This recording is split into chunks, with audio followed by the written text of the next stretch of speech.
దేవుని నామంకి మహిమ కలుగును గాక. క్రిత సంవత్సరాలుగా డేవిడ్ బొల్లం గారితో నాకు పరిచయము ఉంది. ఆయన ఎంతనో నన్ను చాలా ప్రోత్సహించి అనేక విషయాల్లో కూడా నాకు సహాయం చేస్తూ, అవసరమైతే నాకు ఆ చీకట్లో అనే ఆ పాటకి ఆయన ఇక్కడే కేక్స్ పంచి పెట్టడం అనేది, ఆ పని కూడా చాలా తగ్గింపుతో ఆయన నాకు ఎంతనో సహాయకుడుగా నాకు ఆయన నిల్చుంటున్నారు. మరి ఆయన చేసిన ఈ బిల్డింగ్ అనేది కూడా చిన్నప్పుడు, అదే నేను వచ్చినప్పుడు ఇక్కడ జస్ట్ ఒక కింద రేకులు పెట్టింది, అదైనాక డెవలప్మెంట్ అయింది. ఇక్కడంతా కూడా బాగా బిల్డింగ్ చాలా బాగా చేశారు. ఇంకా ఒకటి నేను ఇంకా చూసింది ఏంటంటే, నేను చెప్పులు అనేది ఫోటోలు తీసుకోవాలంటే ఇక్కడ మెట్ల మీద అది ఉండేది. నేను లాస్ట్ టైం వచ్చినప్పుడు ఇక్కడ మెట్లంతా కూడా అదే ఉండేది. అది వీడియో తీసుకోవాలి, ఫోటో తీసుకోవాలి అనుకున్నాక పోయి చూస్తే ఎక్కడ చెప్పులు ఎక్కడ కనబడలేదు నా తప్ప. సో కింద చూస్తే మంచిగా ఒక స్థలం కేటాయించి అక్కడ ఒక క్రమం అనేది చూడగలిగినాను. ప్రైజ్ ది లార్డ్, హల్లెలూయా. కాబట్టి మన క్రైస్తవ జీవితంలో దినదినము కూడా ఒక బిల్డింగ్కే మనము ఒక రూపము, ఒక సౌందర్యము దినదినము ఇస్తుంటే, వ్యక్తిగతమైన మన జీవితాల్లో అతి ముఖ్యంగా ఈ పరిపూర్ణతలో ఎదిగే స్థితి ప్రతి ఒక్క క్రైస్తవుడికి కలగాలి. హల్లెలూయా. నువ్వు తిరిగి జన్మించినావు అంటే ఏంటి? నువ్వు చిన్న శిశువు ప్రభులో. మనిషి ఆత్మతోనూ నీళ్ళతోనూ తిరిగి జన్మించాలని చెప్పి ప్రభు చెప్పినాడు. జన్మించినప్పుడు నీ విశ్వాసం వచ్చినప్పుడు నీ తొలి అడుగులు కూడా ఒక బాల్య స్థితిలో స్థాయిలో ఉంటుంది. కానీ నువ్వు ఎట్లా ఎదగాలి? నువ్వు నీ జీవితంలో క్రీస్తు వలె ఎదగాలి. కాబట్టి నాకు ఒక గంట నేనేం చెప్పాలో నాకు తెలియదు. సో ఫస్ట్ నేను నా సాక్ష్యం చెప్పుకుంటాను. మీరందరూ కూడా నన్ను ఒక డాక్టర్గా మీరు ఎరుగుదురు, కానీ అంటే అందరూ కాదు, ఎవరైతే ఇదివరకు ఉండేవాళ్ళు. కానీ నా వ్యక్తిగతమైన సాక్ష్యం కూడా కొన్ని మాటలు నేను చెప్తానని చెప్పి ప్రేరేపణతో చెప్తుంటున్నాను. నా పేరు శోభన్న. నాకు ఒక 3 అక్కలు, 2 అన్నలు ఉన్నారు. కుటుంబంలో నేను ఆఖరివాడును. కోమటోళము, హైందవులము. సో మతంకి చెందిన అన్ని విషయాలంతా కూడా ఎక్కువగా నేను లోతైన భక్తి కూడా కాదు. ఏదో ఆ హాలిడేస్ వచ్చినప్పుడు మహాభారతము, రామాయణము ఇవన్నీ కూడా చదువుకునేవాడిని. హాలిడేస్ అప్పుడు, పండుగలు వచ్చినప్పుడు చాలా ఎదురు చూసేవాడిని. ఎందుకంటే పప్పలు మంచిగా ఉండేది. ప్రైజ్ ది లార్డ్, హల్లెలూయా. దేవుడి గురించి కాదు కానీ స్పెషల్ ఆ వంటకాల గురించి నేను ఎంతగా దానిని ఎదురు చూసేవాడిని. జీవితం అంతా కూడా నేను నవ్వుతూ నవ్విస్తూ నేను ఎంబీబీఎస్ డాక్టర్గా ఉన్నప్పుడు 4th ఇయర్లో నాకు 2 మొట్టికాయలు తగిలినాయి బాగా. ఒకటి ఏంటంటే లవ్ ఫెయిలియర్. నేను చాలా సెన్సిటివ్ కాబట్టి ఈ విషయంలో నేను చాలా డిప్రెస్డ్ అయిపోయి కన్నీరు కారుస్తున్న స్థితిలో నేను ఉన్నప్పుడు, మా అత్తగారింటికి వెళ్ళినప్పుడు ఆమె చెప్పింది ఏంటంటే, సోమన్న, నువ్వు బ్రతికి ఉండడము యు ఆర్ వెరీ లక్కీ. తల్లి గర్భంలో ఉన్నప్పుడు మీ పేరెంట్స్ నిన్ను వెలుగొట్టాలి చాలా ప్రయత్నాలు చేశారు అని చెప్పి ఆమె చెప్పినప్పుడు నా కళ్ళకు వెంటనే కన్నీరు వచ్చేసింది. ఇదేంటిది, భూమిలో ప్రేమ అనేది లేదా అని చెప్పి ఇంకా నా హృదయం ఎంత నలిగిపోయిందంటే, దినాలంతా కూడా ఎక్కడికోకుండా హాస్టల్లో ఏడుస్తూ నల్లుల మందు అనేది మాకు ఉండేది ఆ దినాల్లో. టిక్ 20 అంటారు. అంటే అక్కడ హాస్టల్లో ఆ పరుపులంతా కూడా నల్లులు ఉంటాయి. నల్లులు అంటే తెలుసా ఎవరికైనా? ఈ దినాల్లో ఇప్పుడు ఆ నల్లులు అనేది తెలీదు. అది కాటు వేస్తే రక్తం కూడా పీలుస్తాయి. అది ఆ టిక్ 20 మందు అక్కడ ఉన్నప్పుడు నా హాస్టల్లో అది తాగేసి చచ్చిపోతాం, ఎందుకు తలనొప్పి అని చెప్పి అనుకున్నాను. కానీ ఆ ప్రేరేపణకి నేను లొంగలేదు. అదైనాక ఇంకా బిల్డింగ్ వెళ్ళిపోయి ఇంకా కిందకి దూకేద్దామని చెప్పి రెడీ అవుతున్నాను. రెడీ అయినప్పుడు నాకు చచ్చిపోని భయం లేదు. నాకు విడుదల కావాలి ఈ బాధ నుంచి. కానీ ఆత్మ అంటారు ఉందో లేదో. ఒకవేళ ఆత్మలాగా నేను ఒకవేళ ఉంటే అంత కొత్తగా హ్యాపీగా నేను ఉంటానా? లేకపోతే ఈ కన్నీరు, ఈ బాధ నన్ను అక్కడ నా తోడు వస్తుందా? భయం వేస్తుంది. ఒకవేళ అట్లా ఉంటే ఎట్లా అని చెప్పి అడుగులు వెనక పెట్టుకున్నాక ఇంకా నేను ఒక పక్క చదువులు, రెండోది నా హృదయంలో అనేకమైన తలంపులు మొదలైనాయి. ఏంటి జీవితం అంటే దేని గురించి నేను బతకాలి? What is the meaning of life? చావు కరెక్ట్గా ఏమవుతుంది నేను చచ్చిపోతే? దేవుడు ఉన్నాడా లేదా, ఉంటే ఎవరు అని చెప్పి ఈ ఆలోచన ఎక్కువైపోతే ఇంకా ఫైనల్ ఇయర్ పార్ట్ 1 ఏంటి ఆఫ్టర్మల్ చేసుకొని ఎగ్జామ్స్ ప్రిపేర్ అవుతున్నాను. 1 వీక్లో రాసేది ఉన్నది. ఇది చదువుకుంటే నాకు ఒక ఫీలింగ్ వచ్చి ఏంటిదంతా నేను చదువుకునే ఉద్దేశం వాజ్ పర్పస్. ఫస్ట్ నా జీవితం బతుకు దేని గురించి నాకు తెలియక అని చెప్పి ఇది డిసైడ్ చేసి ఆ చదువులు మానుకొని 1 సంవత్సరం 6 నెలల వరకు కూడా నేను చదివింది చాలా మటుకు ఉపనిషత్స్ చదివానండి. ఉపనిషత్స్ అంటే మన హైందవ మతానికి చాలా లోతైన సత్యాలు వాటిలో ఉన్నాయని చెప్పేసి అందరూ కూడా దానిని ఎక్కువ ప్రాముఖ్యత ఇచ్చే ఆ గ్రంథాలన్నమాట. ఆ పుస్తకాలు 1 సంవత్సరం 3 నెలలు అయినాక నాకు సడన్గా ఒక డౌట్ వచ్చింది. ఏంటదంటే ఒక్కొక్క ఉపనిషత్ అనే పుస్తకంలో సృష్టి గురించిన వివరాలు అయితే వివిధంగా ఉంది. ఈ ఉపనిషత్తులో అంటే ఆ ఉపనిషత్తులో ఎట్లా ఉంటాయంటే బైబిల్లో మనకి ఎట్లా ఉంటుంది, ఆది నుంచి దేవుడు సృష్టించినాడని అన్నీ ఏ విధంగా ఉందో అదేవిధంగా ఆ ఉపనిషత్తులో కూడా ప్రారంభ అధ్యాయాల్లో సృష్టి గురించి ఉంటాయి.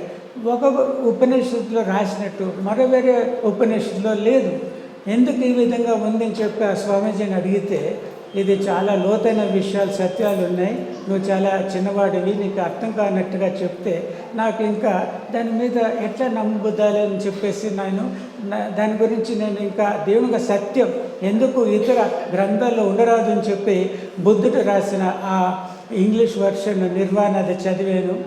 మొహమ్మద్ పలికిన ఆ ఖురాన్ అంటారే దాన్ని ఇంగ్లీష్ వర్షన్ చదివినాను, కానీ నమ్మకం కలిగలేదు. న్యూ టెస్ట్మెంట్ నూతన నిబంధన చదువుతుంటే 1 వచనం అందులోది నన్ను ఆకర్షించింది. ఏంటంటే తరచుగా ప్రవక్త ఐషా చెప్పిన ప్రవచనము నెరవేర్చినట్టు బట్టలు ఇట్లా జరిగింది, జకరియా ప్రవచనం నెరవేరబట్లాగా ఇట్లా అయిను అని చెప్పి ఇదంతా నేను ఇంగ్లీష్లో చదువుతుంటే ఎవరు వీళ్ళు, జెరమియా ఎవరు, జకరియా ఎవరు, వీళ్ళు ఏంటి రాసింది ఏంటి, ఫుల్ బైబిల్ చదివితే కానీ ఇది అర్థం కాదని నేను ఫుల్ బైబిల్ చదివేశాను. 1 వీక్లోనే చదివేశాను ఓల్డ్ టెస్టమెంట్ అంతా. నాకు ఇచ్చిన వ్యక్తితో పోయి నేను చాలా వాదించాను, ఇది ఎట్లా అవుతుంది, దేవుడు అనే వ్యక్తి అసలు మనిషిని చంపేవచ్చిన, ఐగుప్తులో తొలి పిల్లల్ని ఆ ఫరో రాజు వెనుక ఐగుప్తులని వెనుక వాళ్ళందరినీ చంపేయడం అది న్యాయమా దేవుడికి?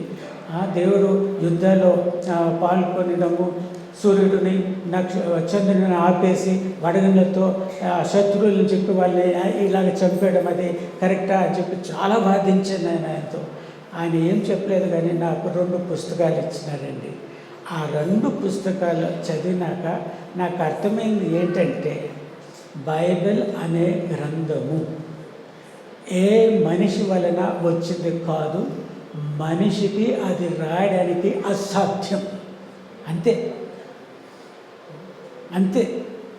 బైబిల్ అనే గ్రంథము ఏ మనిషి నుంచి వచ్చింది కాదు, మనిషి వల్ల రావడానికి కూడా అది అసాధ్యం అని చెప్పి ఈ అవగాహన నాకు కలిగినాక నేను ఇంకా సరే నా జీవితం బైబిల్లో ఉండే విషయాలు నేను తెలుసుకుంటూ పాటించుకుంటుంటే నేను నేర్చుకోవచ్చని చెప్పి అప్పటి నుంచి నేను ప్రభు అయిన యేసుని నమ్ముకొని బ్యాప్టిజం అంతా తీసుకొని అక్కడే విశాఖపట్నంలో చదువులు ముగించుకొని ఇక్కడికి వచ్చి 40 సంవత్సరాలు నేను ఫతేనగర్ బేగంపేటలో పరిచర్య, నేను అసలు నిజంగా సర్వీస్ కంటే సేవ చేసినట్టు వాళ్ళందరూ కూడా సువార్త చెప్పుకుంటూ ప్రభు నన్ను ఇంత దాకా నడిపించినాడండి. అనేకమైన కష్టాలు గురైనా అది చెప్పుకోవడానికి అవ్వదు, కానీ ఆ కష్టాలు దేవుడు నాకు ఇచ్చిన ఒక పెద్ద ఆదరణ ఏంటంటే నన్ను ఆదరించి అనేకమైన పాటలు ప్రభు నాకు ఇస్తుండాలి. సైకిల్ మీద వెళ్తుంటే ఒక పాట, రోడ్డు మీద నడుస్తూ వెళ్తుంటే ఒక పాట, స్కూటర్ మీద వెళ్తుంటే ఒక పాట, ఇంకా నిద్రపోతుంటే నన్ను లేపి ఒక పాట. ఇలాగా పాటలు అనేది ఇప్పుడు ఆల్రెడీ నేను దేవుని కృపను బట్టి 10 ఆడియో ఆల్బమ్స్ అయింది, ఇంకా 100 పాటలు ఇంకా ఉన్నాయండి. ఇప్పుడే నేను 70 సంవత్సరాలు దాటిపోయినాను. మరి ఆ 100 పాటలు మరి ఇది చేయడానికి దేవుడు నాకు ఆయుష్ ఇస్తాడా? ఇవ్వకపోయినా అది దేవుడు ఒక పని. ఒకవేళ ప్రభు ఈ క్షణంలో వచ్చి నన్ను తీసుకెళ్ళిపోతే ఆహా ఎంత హాయ్ అండి. హల్లెలూయా. ఆయన సన్నిధిలో ఆ దేవదూతల మ్యూజిక్తో ఆ పాటలు మనం పాడొచ్చు. హల్లెలూయా. ఒకరోజు 2 రోజులు కాదండి, నిరంతరం. It is eternal life. ప్రభులో మనకి ఇదేదో ఆటలు కాదండి. నిత్య జీవం నీకుంది. నిత్య జీవం నీకుంది. Praise the lord. హల్లెలూయా. కాబట్టి ఆ నిత్య జీవం కలిగిన వ్యక్తులమైన మనము మన జీవితం ఏ విధంగా ఉండాలి అని మనం ఒకసారి ఈరోజు వాక్యంలో మనం చూసుకుందామండి. Praise the lord. హల్లెలూయా. రోమీయులకు రాసిన పత్రిక 1వ అధ్యాయము అది చదవండి. పౌలు అని చెప్పి వచ్చినంత వరకు కూడా. రోమీయులకు 1వ అధ్యాయము 1-2 వచనములు. యేసుక్రీస్తు దాసుడును అపోస్తలుడుగా నుండుటకు పిలువబడిన వాడును దేవుని సువార్త నిమిత్తము ప్రత్యేకింపబడిన వాడునైన పౌలు. Praise the lord. హల్లెలూయా. ఇందులో మనం చూసుకోగలిగింది ఏంటంటే పౌలు ఆయన పిలుపు గురించిన అవగాహన. నేను సౌలునన్నాడా? నేను ఎవరు అంటున్నాడు? నేను పౌలు అంటున్నాడు. హల్లెలూయా. ఒక క్రైస్తవుడుగా ప్రభు ఒక పిలుపు కలిగిన వ్యక్తిగా ఆయన చెప్పుకోవడానికి ఏమాత్రం జంకు లేదు. హల్లెలూయా. నేను పౌలుగా ఉన్నాను, పౌలులాగానే బతుకుతున్నాను. నేను సంఘానికి క్షమాభివృద్ధి కలిగించడానికి నా ప్రాణం పోగొట్టున్నంత వరకు కూడా నేను ప్రభు ఒక దాసుడుగా ఉండడానికి నేను బడి ఉంటున్నానని చెప్పి ఆయన పేరు గురించే ఆయనకి ఇక్కడ ఒక రకమైన ఆయన క్యారెక్టర్, ఆయన జీవితం అంతా కూడా అందులో ఉంది. హల్లెలూయా. ఇప్పుడు ఎంతోమంది పేర్లు పెట్టుకుంటున్నారు, క్రైస్తవ పేర్లు. కానీ నాకేం కావాలి, నా పిల్లలకి ఏం కావాలి? రిజర్వేషన్ కావాలి అని చెప్పి పేర్లు దాచిపెట్టుకుంటున్నారు. ఇట్లయితే మన దేశం ముందుకి రాదు. క్రీస్తులో ఉంటున్న గొప్పతనము మొదట్లో మనము గుర్తించకపోతే ఇతరులకు ఏ విధంగా మనము మార్గదర్శకులుగా కాగలుగుతామండి? పేర్లో. హల్లెలూయా. హల్లెలూయా. మన పేరు ఏ విధంగా ఉంది అని చెప్పేసి ముఖ్యంగా మనం చూసుకోవాలి. అది మన పిల్లలు కూడా ఆ పేర్లు పెడితే అది బాగుంటుంది. మార్తా, మరియాలు. Praise the lord. హల్లెలూయా. హల్లెలూయా. యేసుక్రీస్తు దాసుడును అపోస్తలుడుగా నుండుటకు పిలువబడిన వాడను. హల్లెలూయా. సరే, పేరు వదిలేద్దాము. కానీ ఇక్కడ ఆయనకుంటున్న అవగాహన ఏంటి? నా పరిచర్య ఏంటి? ఆధారం వచ్చేసి ఇక్కడ చర్చ్లో చప్పట కొట్టేసి వెళ్ళిపోవడమా నా పని? ఆయన సేవ నిమిత్తమే. ఏంటి నీ పని? ప్రతి వారికి ఒక పని ఇవ్వబడింది అని చెప్పేసి ప్రభు చెప్తున్నాడు. ప్రతి వారికి ఒక పని ఉంది. హల్లెలూయా. మరి నువ్వు చెప్పగలుగుతావా? సంఘంలో నా పని ఉంది, లోకంలో నాకు ఈ పని ఉంది. ఇది ప్రభు ఇచ్చిన పని అండి. మీరు చేసుకున్న ఉద్యోగం కాదు, ఆర్టీసీ అని చెప్పేసి మేనేజర్, సూపర్వైజర్ కాదు. ఆయన గురించి, ఆ సంఘం గురించి తండ్రి ఒక పని ప్రణాళిక నీలో ఏ విధంగా నెరవేర్చబడుతున్నదని చెప్పేసి అలాంటి అవగాహనము పౌలుకున్నట్టు, నేను క్రీస్తుని పోలి నడుచుకున్నాను, మీరు నన్ను పోలి నడుచుకుని అని చెప్పి ఆ విధంగా పౌలు ఇక్కడ ఆయన పిలుపు గురించి, ఆయన అపోస్తలుగా పిలువబడినాడు అని చెప్పేసి ఆయన చెప్పుకుంటున్నాడు. ఆ అవగాహన ప్రతి వారికి అవసరం. హల్లెలూయా. అవునండి. ఇది మీ కాలింగ్ కాదు. ఇక్కడికి వచ్చేసి ఏదో చప్పట కొట్టేసి వినేసి వెళ్ళిపోవడం అది కాదండి. This is not the calling of Christ. ఇంకా దాన్ని మించాలి. ఫరిసీలు వారి నీతిని మీరు మించకపోతే మీరు దేవుని యొక్క రాజ్యంలో పెట్టారు. Praise the Lord. కాబట్టి పై భక్తి ఏదో పై వేషాలుగా ఏదో నామకార్థంగా ఇక్కడ ఆధ్వర్యం వెళ్ళిపోయి వచ్చేసి ఇలాగ అయిపోతుందంటే అలా కాదండి. మీ వలన దేవుని యొక్క కార్యములు జరగబడాలి. హల్లెలూయా. మీ ద్వారా ప్రభు మీలో కదలాలి. ప్రభు దేవుని యొక్క ఆలయం మీరు కారా అని చెప్పి లేదా? మరి ఆయన నీలో నివసిస్తున్న నీవు ఆయన గురించి ప్రత్యక్షతలు వెల్లడిపరచడానికి నువ్వు ఆ జీవితంలో నువ్వు తగ్గించుకొని ఉన్నావా? Praise the Lord. దేవుని సువార్త నిమిత్తము ప్రత్యేకింపబడిన వాడనై ఉన్న పౌలు. హల్లెలూయా. ఇంకా మూడోది ఏంటంట? ప్రత్యేకింపబడిన జీవితం ఉన్నదా?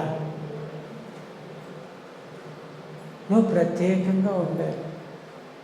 లోకస్తుల వలె వాళ్ళ వల్లే ఉండడానికి అసలు పిలుపు దాని గురించి కాదండి. నువ్వు ప్రత్యేకింపబడాలి. దేనికి ఉండండి? దేని గురించి అండి? సువార్త. దేవుడు ఒక హృదయ అభిలాష ఏంటండి? దేవుడు లోకంలో ఎంతనో ప్రేమించాడు. ఆ ప్రేమను బట్టి ఏంటి? ఆయన కలిగిన ఒకే ఒక కుమారుడిని ఆయన మనకి బలిదానంగా, దేవుని యొక్క గొర్రెపిల్లగా, లోక పాపం మోసుకునే గొర్రెపిల్లగా ఆయన ఇచ్చినట్టు సువార్త అనేది తండ్రి అయిన దేవుడు హృదయంలో ఎంత గొప్పగా రగులుతున్నదో మీకు ఒకసారి ఆలోచన ఉందా అండి? సువార్త మీరు ఉన్నారు, వచ్చినారు, కానీ మీ ద్వారా సువార్త వెళ్తున్నదా? Praise the lord brother. ఆయన తల ధైర్యంగా ఊపుతున్నారు. God bless you. చూడండి, ఆయన సువార్త మీ పేరు brother? Sunil Kumar. God bless you brother. అదే ఎంతమంది ఊపినారు తల? అవును, నేను చెప్పినాను సువార్త అని చెప్పి తక్కువ మంది చెప్తున్నారు. హల్లెలూయా. అట్లా ఉండరాదండి, ఉండకూడదు అట్లా. సువార్త గురించి నువ్వు ప్రత్యేకింపబర్చుకోవాలి. ఆ సిస్టర్ చెప్పలేదు, కానీ ఆమె సొంత ఖర్చులు పెట్టి ఆమె లంబాడి తాండాలకు వెళ్తుంది, ఆమె సభలు ఏర్పాటు చేస్తుంది, అందరినీ ఉత్సాహంతో నడిపిస్తుంది. వాళ్ళందరూ కూడా రక్షణలో రావాలని చెప్పేసి గొప్ప తాత్పర్యం, గొప్ప ఆసక్తి కలిగిన ఆమె జీవితము ప్రభులో కొనసాగించుకుంటున్నది. హల్లెలూయా, హల్లెలూయా. గలతీయులకు రాసిన పత్రిక 1వ అధ్యాయము 15-16 వచనాలు చూద్దాం. గలతీయులకు 1వ అధ్యాయము 15-16. అయినను తల్లి గర్భమునందు పడినది మొదలుకొని నన్ను ప్రత్యేకపరిచి తన కృప చేత నన్ను పిలిచిన దేవుడు, నేను అన్యజనులలో తన కుమారుని ప్రకటింపవలెనని ఆయనను నా యందు బయలుపరప ననుగ్రహించినప్పుడు మనుష్య మాత్రులతో నేను సంప్రదింపలేదు. ఈ పిలుపు నిన్ను రూపించింది దేనికండి?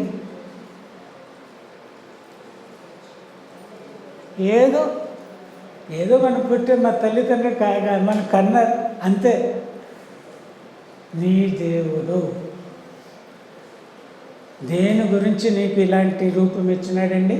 మామూలు అనుకున్నారా ఈ శరీరం పాటు కలిగి ఉండట? Sister, 3 trillion cells. ఒక శరీరంలో ఎన్ని కణాలు ఉన్నాయండి? 3 ట్రిలియన్. బిలియన్, మిలియన్స్ కూడా కాదండి, ట్రిలియన్స్.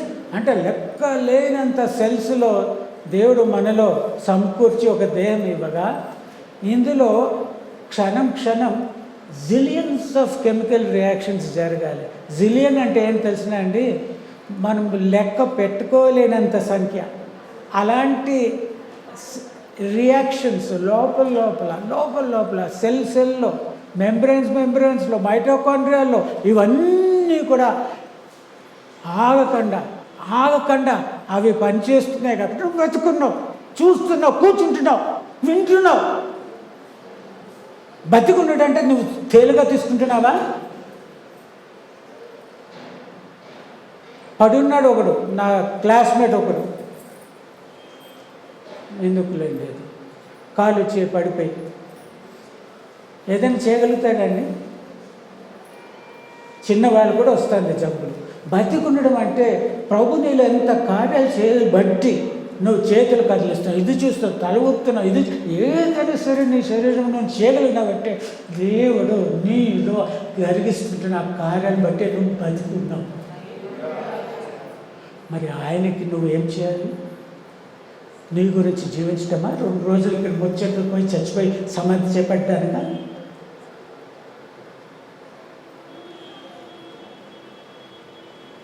అన్యజనులాగా ఉంటే ఏం లాభం?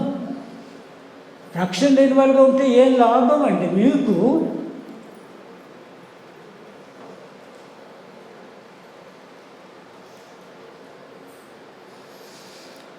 ఆయన నాయందు బయలుపరప ననుగ్రహించినప్పుడు, ఆయనను నాయందు బయలుపరప అనుగ్రహించినప్పుడు. హల్లెలూయా. ఎవరు ఆయన యందు బయలుపరచబడాలండి? చెప్పండి. గలితీయుల పత్రిక 15:16 మొదటి వచనంలో, అన్యజనులలో తన కుమారుని ప్రకటింపవలెనని ఆయనను నాయందు బయలుపరప అనుగ్రహించినప్పుడు. హల్లెలూయా. సువార్త అంటే ఏదో చెప్పడం కాదండి. నువ్వు చెప్తున్న ఆ సువార్త ఎవరి గురించి చెప్తావో ఆయనను లోకము ఎక్కడ చూడాలి? ఎస్, నాలో. ఏ సువార్త గురించి నేను ప్రత్యేకింపబడి ఉన్నానో ఆ ప్రభు ఒక సువార్త నేను చెప్పడమే కాదు, కానీ జనాలు ఆయనను నాలో అని చెప్పారు. అవగాహనండి. హల్లెలూయా, హల్లెలూయా. ఈ స్థితికి ఎదగడం అనేది ప్రతి క్రైస్తవుడు నీ కర్తవ్యం. పుట్టినప్పుడు ఏదో అట్టున్నప్పుడు చచ్చినప్పుడు కూడా అదే స్థితిలో ఎదగకుండా ఉంటే తండ్రిని దేవుడికి ఎంత బాధ అండి. నువ్వు నీ అంతరంగ పురుషుడు ఎదుగుతున్నారా? భారంగా పురుషుడు క్షీణిస్తుంది, టీవీ వస్తుంది, బీపీ వస్తుంది అన్ని కానీ నీ అంతరంగ పురుషుడులో క్రీస్తు కనబడుతున్నాడండి? కనబడాలి. సరే, ముందుకెళ్తాం. గలితీయుల పత్రిక 2:20 చదవండి. గలతీయులకు 2:20. నేను క్రీస్తుతో కూడా సిలువ వేయబడి ఉన్నాను. ఇకను జీవించువాడను నేను కాను, క్రీస్తే నా యందు జీవించుచున్నాడు. నేనిప్పుడు శరీరమందు జీవించుచున్న జీవితము నన్ను ప్రేమించి నా కొరకు తను తాను అప్పగించుకొనిన దేవుని కుమారుని యందలి విశ్వాసము వలన జీవించుచున్నాను. Praise the lord. హల్లెలూయా. ఇంకా జీవించేవాడను నేను అంటే ఇంకా ఎవరు ఉంటున్నారు మరి? తండ్రి అనే ఉద్దేశం వచ్చి ఆయనని నాలో కనపరచబడాలి అని చెప్పి తండ్రి చిత్తం. నన్ను రక్షించుకొనిన్నా, నిన్ను పిలుచుకొనిన్నా ఆ తండ్రి చిత్తం మన పట్ల కూడా అదే. కనబడేది నువ్వు ఉండకూడదు. ఎవరు ఉండాలి? క్రీస్తే. నువ్వేం కావాలి? సులువ వేయబడాలి. నువ్వంటే ఏంటి? నీ శరీరము, నీ శరీర క్రియలు, ఇవన్నీ కూడా ఏం కావాలండి? నువ్వు బాప్టిజం పొందుకున్నా చాలా బాగానే ఉంది, కానీ దాని అర్థం ఏంటి? అది నీ మృత్యుని చూపిస్తూ ప్రభువుతో పునరుద్ధారణగా నువ్వు లేచినట్టు.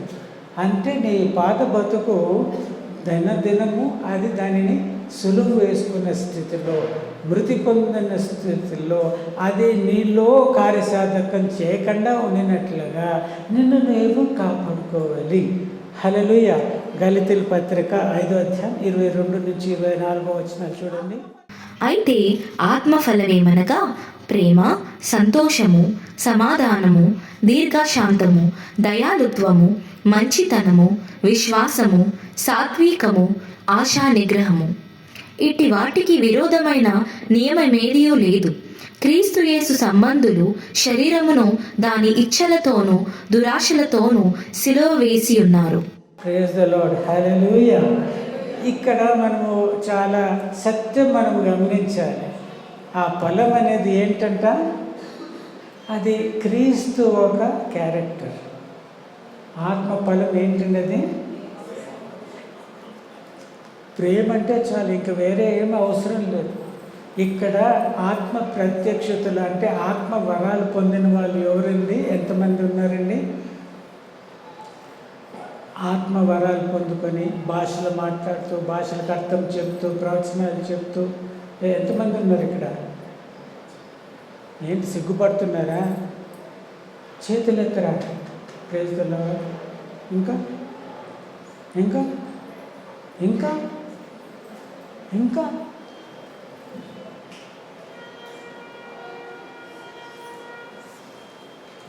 క్రీస్తు ఆత్మ లేనివాడు నావాడు కాడు. ఆత్మ ప్రత్యక్షులు ప్రతివానికి ఇవ్వబడింది. ప్రతివానికి దేవుడు అన్యాయస్తుడండి. రొట్టె అడిగండి ఇస్తాడు, పాముని అడిగితే ఇవ్వడు. ఇంకా మీరు చెడువారై ఉండి మీ పిల్లలకి మంచి ఈవులు ఇవ్వటం తెలిసినట్లయితే తండ్రి అయిన పరలోకపు తండ్రి అడుగువాడికి ఎందుకు ఆత్మ ఇవ్వడు? మీరు అడగడం లేదు.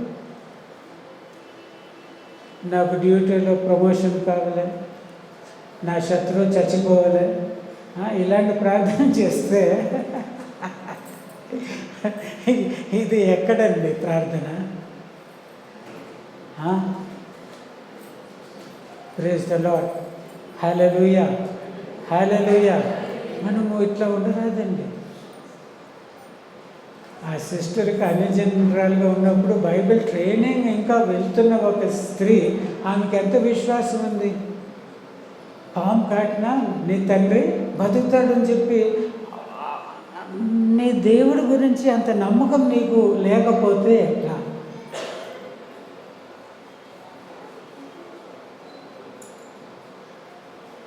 Praise the lord. హల్లెలూయా. దప్పిగల వారులారా నా ఎదుక రండి అని చెప్పి ప్రభు పిలుస్తున్నాడండి. మీకు ఆ దప్పిక లేకపోతే మీరు ఆత్మ ఎట్లా పొందుకుంటారండి? ఆత్మ లేకపోతే మీరు దేవుడికి ఆలయం ఎట్లా అవుతారండి? మీలో యేసు ప్రభు జీవించకపోతే ప్రభు ఒక సువార్త ఎట్లా సాగుతుందండి? సువార్త గురించి మీరు చెప్పకపోతే కష్టం కదండి. ఇతరులకి రక్షణలోకి వాళ్ళు ఎట్లా వస్తారండి? నిత్య నరకం అనేది అది నిజమండి. అక్కడి నుంచి మనల్ని రక్షించడానికి రక్షకుడు శిలువలో రక్తం చెందించిన సత్యం మర్చిపోవద్దండి.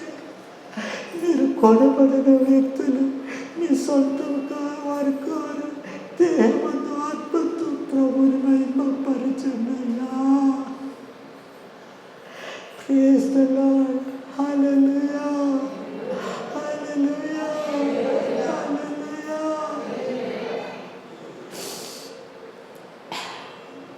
ప్రభు ఈ వాక్యమును దీవించునుగాక.